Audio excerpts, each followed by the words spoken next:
नायक अष्टम श्रेणी छात्री अटे। मुझे विकसित भारत में घटुवा किसी समस्या विषय कहूँ जाऊँगी।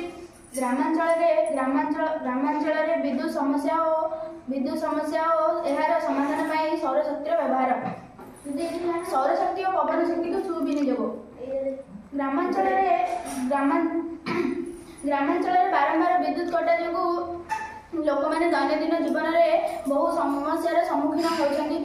चषा कार्य गृह कार्य पाठ पढ़ारे बहुत विपद घटी थाए।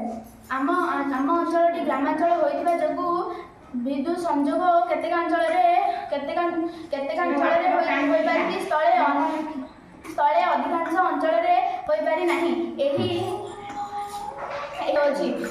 समस्यार स्थायी समाधान होउछि प्राकृतिक संबल सौर शक्ति और पवन शक्ति को व्यवहार सदुपयोग करी आमे विद्युत उत्पादन करिपरिबा।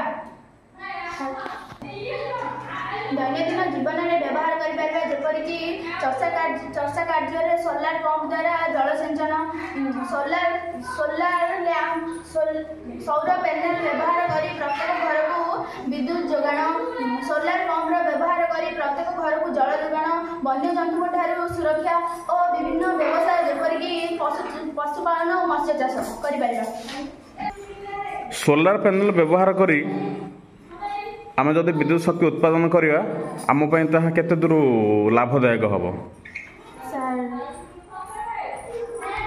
पंप घरे लगे तार रक्षणाबेक्षण करने पड़े ना। आम सोलार लैंप लगेवा द्वारा झड़ बात्या अधिकांश समय लाइट विद्युत जीवन है और आमको बारंबार विद्युत देवा पड़े ना।